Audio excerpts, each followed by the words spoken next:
Good morning, everybody. Today we're going to talk about a critical vulnerability that we discovered in an element in the mobile network.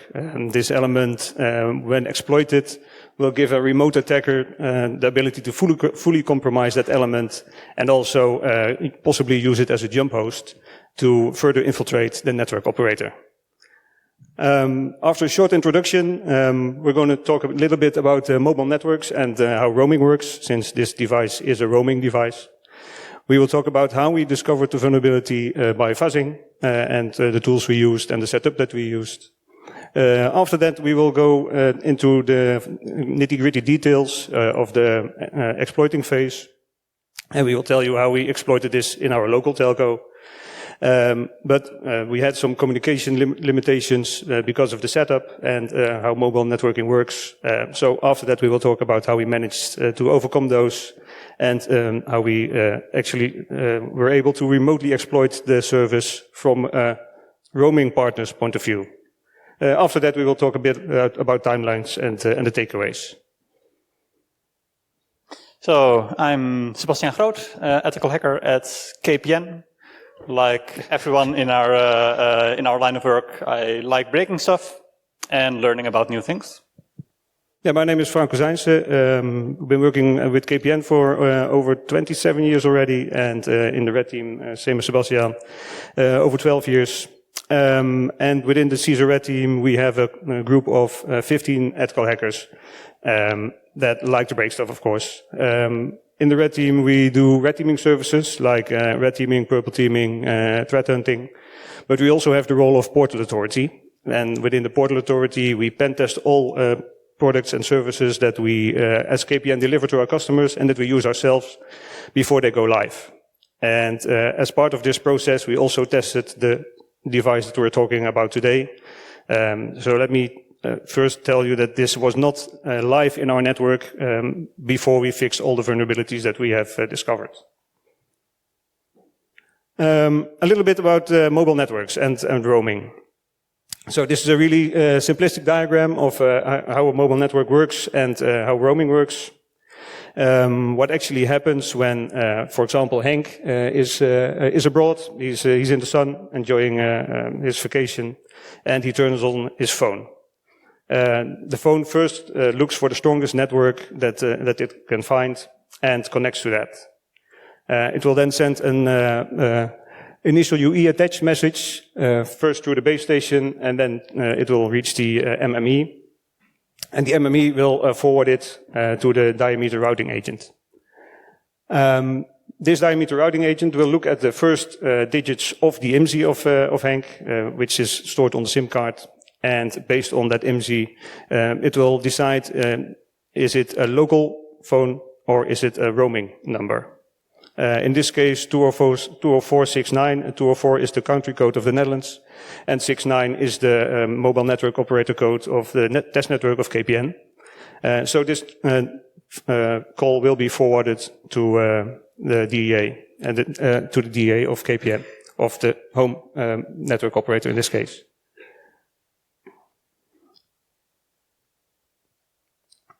It will come in the home telco at the DEA, and in the end, we look at, is this a partner that we're roaming with? Yes, it is. Then it will be forwarded to the HSS. And the HSS is a really big database with all the subscribers of the home telco and all the services that they have. So if the number is in there, they will look up the authentication details and respond them back. And after that, it will be verified by the user agent of Henk, the SIM card, and if all authentication is successful, it will send an update location request. We will not go into the details of the authentication mechanism because that's not part of this talk. The main thing is the update location request. An update location request is done by remote telco, or the phone at least, not to specify the exact location of that phone number, but it specifies on which telco the phone is connected.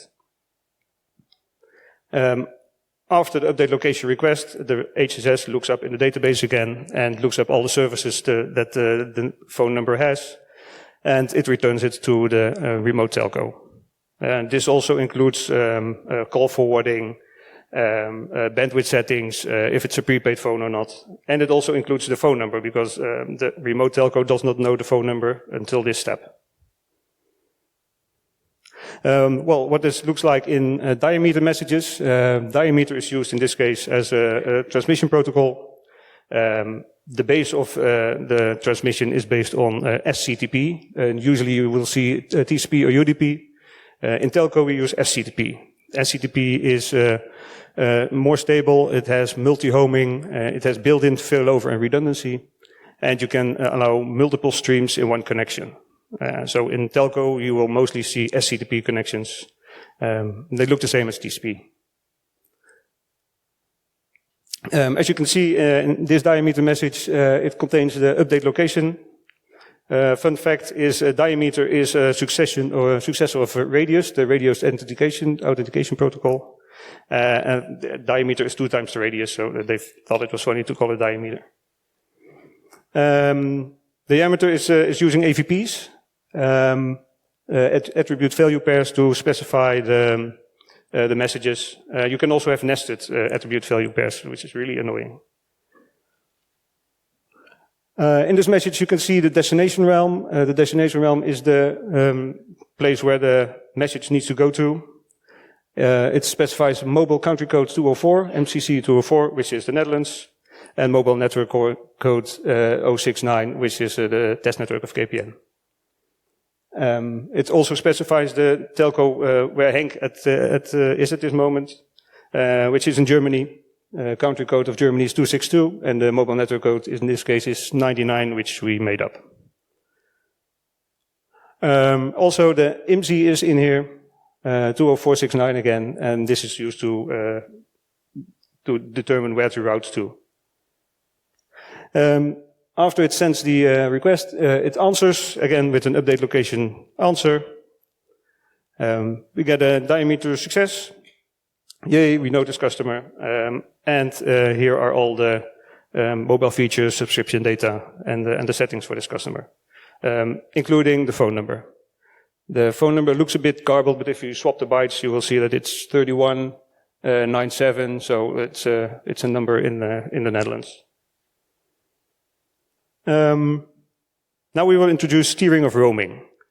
Telcos want to roam with partners to offer telecom services to their customers.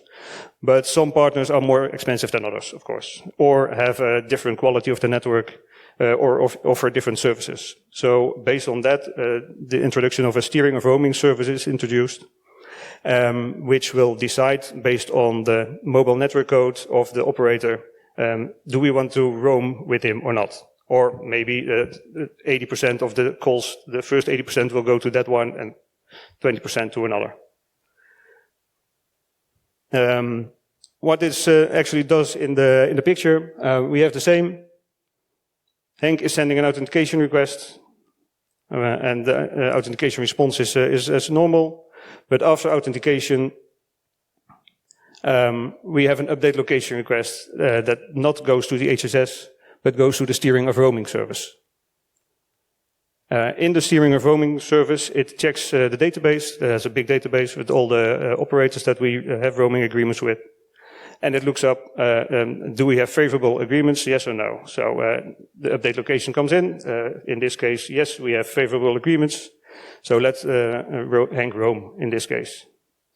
What we do then is we send a redirect to the diameter edge agent, and the diameter edge agent will redirect it to the HSS. In the case we don't have good roaming agreements, or we don't want Henk initially to connect to this network, we send a message, unknown EPS. And this means this subscriber is not known in our database, so please try another operator. Henk can, in this case, the phone of Henk will try another operator in that same country. If it keeps failing, then in the end, the steering of roaming service will say, okay, you can roam with us because we have roaming agreements and we do want to deliver services to our customers.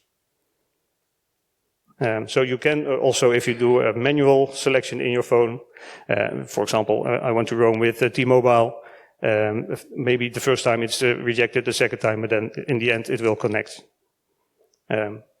We also want to give our customer service, always. So the unknown EPS is forwarded to the MME, and Henk's phone will try another one. Well, how does this look like in diameter messages? If it's okay, we have the redirect. So we have a redirect indication and also a redirect host AVP that says to which HSS we need to redirect. And if it fails, we just say, no, diameter unknown EPS, ESP, EPS subscription. So try again.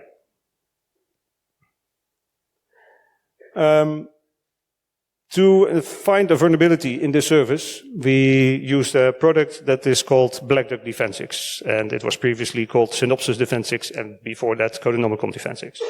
They have been taken over a few times. We really like this fuzzer because it has an extensive wide range of fuzzing suites. It's really easy to adapt. We use this setup to directly connect to our steering of roaming service. So we could first make sure that we had crashes and exploits, and then go further to get a whole chain. We are not affiliated with Black Duck. We are not compensated. We just like the services. This is what it looks like. As mentioned, it's really easy. You just put in the details of the connection that you want to do. You specify diameter, and it will give you a lot of test cases already.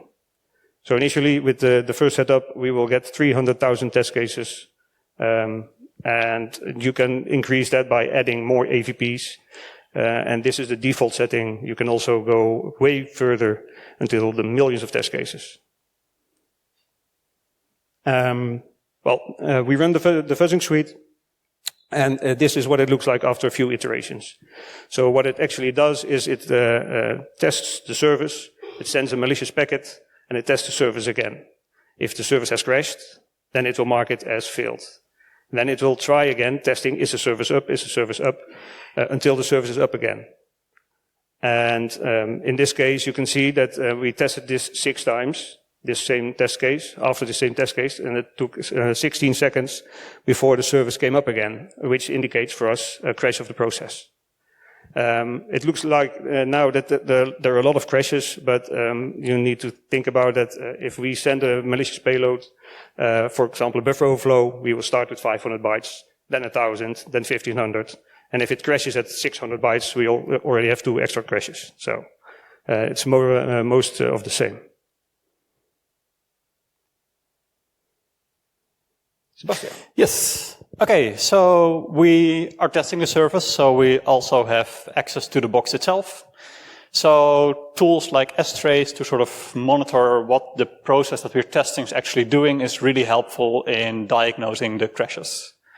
So in this case, we're keeping with strace, we're keeping an eye on different crash conditions, in this case, sec faults. And we have a bunch of cases. Some of them are in high address ranges, which indicates that these are libraries that are properly ASLR, so they are sort of in randomized memory. But we did find one case that is in non-ASLR memory. So a crash in the process that we are actually sort of, the main process that we are testing against. So that's interesting. So let's take a deeper look. So we open the process in Ghidra to do some reverse engineering, see where the crash takes place. And this is interesting. It crashed on a return. So we might have something of a buffer overflow. It's in a function that handles AVP parsing of diameter messages. So probably a malicious, sort of a modified AVP that it wasn't expecting. So, okay, let's see what we can do here. So we took a look at, okay, what is the message that's causing this? We replaced the payload with a cyclic pattern. So in this case, we know we have a buffer overflow. We have an AVP, so a part of the diameter message that contains more data than the process is expecting. And we want to see where exactly in this sort of payload, we can control the program flow. And a cyclic pattern is just sort of a pattern that once you take sort of what this pattern looks like at place 100, you can easily sort of reverse it and see, okay, so we crashed at value BBAA, that is then index this far into the message. Okay, so we have something potentially interesting. Okay, so what are the binary protections that this process has? No stack canaries, yay, so we can crash with the buffer overflow and probably then also still have maybe something like code execution. NX is enabled, which is a protection mechanism that makes sure that writable memory is not also executable. So this happened with a stack-based buffer overflow, but we cannot then immediately jump to the stack to execute our own code because it's marked as non-executable. So that's a shame, that limits us. But the main binary is not compiled as position-independent code, which we already saw earlier. It was in non-randomized address, so that again makes our life easier. So we've been working on exploit for a while. Eventually you start to wonder, is this still a 0 day when I've been looking at it for a week? But okay, the plan. We cannot execute code on the stack directly, but we can employ something called return-oriented programming, where we identify interesting parts already pre-existing in the binary and just reuse those. We place the payload that we actually want to execute on a known offset on the stack, because, again, our diameter message is on the stack. That is what's causing the crash in the first place. We set up a call to system, which is a library call that just allows you to run shell commands, create an exploit, and profit. Maybe that's all that's needed. So we created our first exploit. It's not very visible, but I'll talk through it. We first need to get a stack pointer, so we find some parts pre-existing in the binary that allows us to get the stack pointer into the right register that the library call to system is expecting. We add the offset, the known offset on our stack towards the payload that we want to execute. We call the system library call. And finally, we prepare the part of the diameter packet that contains this ROP chain, contains the command that we want to execute. And we hope and pray. So we create this in a network packet. We have the buffer overflow, and at the bottom in Wireshark you can see our bin touch temp red team payload. Red team, haha. And yeah, success. We have code execution. But that was the easy part. Yes, unfortunately, that was the easy part. Unfortunately, this system is very isolated. It doesn't have any business talking to much of anything else. It just has a list of known roaming partners that we want people to roam with. And it only has connection to the diameter edge agents to send and receive diameter messages that sort of adhere to the standard that it expects to route that way. So we had the idea, okay, maybe, so we want something like a remote interactive session, right? As a hacker, you want to be able to send commands to your target and then receive some feedback, one way or the other. So the idea was, we have that one SHTP connection to the diameter edge agent, and it is expecting traffic back from our malicious packet. I mean, it doesn't know it's a malicious packet, it just thinks it's handling an update location request. So our even master plan was to save our exploit packet, because it contains some metadata that we need to reconstruct in our response packet. Use a small Python payload to parse this diameter packet, extract the right metadata, make use of the fact that when we execute our second stage, our Python payload, It's a child process, so it has access to the same sockets that the parent process does. And we send a plausible looking response packet back to the DEA and hope that it will just happily relay the result of our exploit back to the attacker. Yeah, so what does a plausible packet look like? Well, at least it needs to be a response of an update location request, so it needs to be an update location answer. And in the beginning we have seen if there is no ability for Hank to roam, it sends a known EPS subscription. So we thought, well, maybe let's use that, because that directly comes back to the remote telco. Take in mind, this attack can only be done from within a remote telco, so you need to have a rogue or a compromised telco. It's not that Hank with his phone can execute this attack. What we also need to create a valid message is a hop-by-hop identifier, end-to-end identifier, sorry. This end-to-end identifier identifies the whole diameter session. Well, we are an attacker, and we are at one end, so we can set this end-to-end identifier. It also requires a hop-by-hop identifier. We can only set the first one. The second one is set by the diameter edge agent, and the last one is also set by the diameter edge agent, but then in our local telco. So we don't know this one. Luckily, this hop-by-hop identifier is in the diameter packet right next to the end-to-end identifier. So for us, it was really easy to craft our Python payload, just dump the packet, and then grab the hop-by-hop identifier of that message. We also need a session identifier, and we can also use Python to grab that as well. As you can see, the steering of roaming service is totally isolated and it only has a connection to the DEA. So it cannot set up TCP, it cannot set up UDP, it cannot do DNS. The only thing that we had was the standing SCTP connection. Back to you. Okay, so we need to modify our initial exploit a little bit in order for the second stage that we want to execute, the Python script, to have the necessary information. We also need to save the diameter packet. That is luckily still on the stack because, remember, we crashed in a function that is parsing the diameter packet. So we need to prepare a call to the open library call to get a file handle on the file that we will write the diameter packet to. We need to prepare a call to write to then sort of dump part of our stack that contains the diameter packet.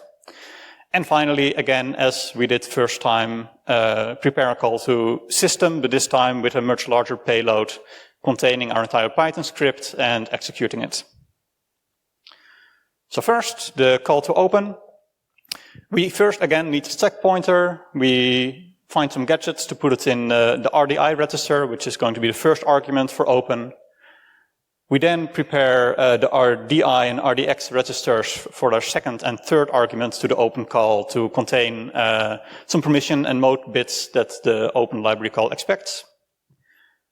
We finally get the offset on our stack where we place the file name. And we add that offset to the stack pointer that we saved in RDI for our first argument and call open. So, okay. Created a small rob chain to do a call to open. Next, we do a similar trick for write. We need a stack pointer again. We move the stack pointer in RSI, the second argument, because for the write library call, which you see as ampersand diameter at the top of the slide, we need the stack pointer. We put a sufficiently large amount of stack space as a third argument, 10,000. It was enough sort of to allow some slack at the beginning and at the end of the diameter packet. And at the end, we increment the stack pointer a little bit to the right location, and we call write. And finally, this is very similar to the our first exploit. We prepare a call to system. Again, we need the stack pointer. We need a known offset where we prepared our payload on the stack. We add it to the stack pointer that we put in RDI, and we call system. And finally, putting it all together, we prepare the AVP that's going to be in our exploit diameter packet. We start with some offsets until the point that the system crashes. Then we put our ROP chain in place, followed by some more padding, the file name where we want to write the diameter packet to, a little bit more padding, the Python payload that we are going to give to the system library call, and that's it. So, our second stage, what does it need to do? It needs to read the exploit packet that we saved for it. It needs to extract metadata for SCTP and diameter to craft a realistic looking answer. Set the hop by hop value that we're missing, because that was set by, as you can remember, by the diameter edge agent that is in the KPN network, so the attacker doesn't know what it is. Properly set a session ID, execute the command that this specific exploit packet was designed to run, generate the response packet, including the required AVPs, add the result of the shell command as part of this packet, enumerate our own file descriptors until we find the SCTP connection that the diameter parent process still had with the diameter edge agents, and return the connection. So the abridged version of our second stage just contains some code to execute shell commands, some helper code to generate part of the diameter packet, the AVPs. We then read the diameter packet that we saved on the file system, extract the right information and construct the response packet, and finally use the file descriptor for the SCTP connection to send the answer back. So yeah, putting it all together. So this is the crafted packet that we created. It has a hop-by-hop identifier that we just generated. End-to-end identifier is the lead, so that we could find it back in the packet. Session ID was also set by us, but yeah, it doesn't matter because we need to get it from the packet as well. And the redirect host is used to actually send the payload. And at the right bottom, you can see that is actually the base64 encoded payload. That is base64 decoded, saved as a file, and then executed with Python. And it looks like this when we run it. So from a remote telco, we just sent the diameter exploit. In this case, a U9 minus A, and we got a response back. We put it in the product name because the product name was one of the AVPs that was forwarded by the DEA back to us in a rejection of the roaming. So yeah. Looking at the traffic. In this case, the attacker that is located at the remote telco was able to send a message, hack message, valid diameter message to the steering of roaming server of a other telco. There it crashed, but it did send a response back of the hack command, so back to the attacker. Note that this is a valid diameter message, so you cannot implement firewalls, other things. It is just a valid message. It will be forwarded as a valid message. So it's really hard to prevent this. Okay, so of course this was found as part of a pen test, as we do with all the products that we want to use within our company. So beginning of September 2023, we officially reported this to the vendor. We already gave them a heads up because of the severity of the issue. And 10 days later, they came out with a fix for this issue. We were able to validate it. They implemented the correct bounce checking. Beginning and in the report that we delivered to them, we also already requested the CVE for it. So beginning of 2025, we informed the vendor that we wanted to do this presentation, and again asked about the status of the CVE requests. After some radio silence, we probed them again in March, and they responded that with a bit of a strange answer. that CVEs are normally only created for open source projects, which I mean we all know is bullshit, and that their diameter code is closed source, so we will not create a CVE. Okay. To be honest, we're not too bothered by whether or not we get a CVE registration, but we do kind of want to know that all of the other people that use this software are also patched. In June, we reached out to the GSMA, which is an organization of a global organization of telcos. This organization also acts as sort of a responsible disclosure reporting agency for vendors in this space. To again inform them about the presentation and please inform the vendor because we want to make sure that this vulnerability is not live anymore. We saw that they informed them. We haven't heard from them since. Again, we already said it a couple of times, but this vulnerability was found as part of a pen test, so the product was not live yet. And we have the policy that all these kind of vulnerabilities need to be resolved before we start using a product. So, finally, some takeaways and recommendations. On the telco side, only allow messages that are really required for operations. So, it is hard to defend against because the standard just requires you to include certain AVPs, and telcos need to be able to communicate with each other, so that there's sort of a standard that leaves some room for attack in some cases, if you have a vulnerable component. From that, of course, strip out AVPs that are not required for signaling, because that does make attacks like this harder. We had the need to sort of find that product name AVP that was routed to the outside, in order to get feedback back, because most fields are just rejected if it contains unexpected values. An easy one for developers, harder for implementers, but please implement proper hardening for binaries. It would make our lives a lot harder, and in this case impossible, for example, if something as simple as ASLR was enabled for the main binary, because of the very limited feedback we could get during an attack. Always fuzz and test custom protocol parsers. Sort of parsing complicated protocols is difficult, and it's really easy to make mistakes there. And finally, not something I need to tell you guys, but always do security testing before you add something to your network. Okay, thank you.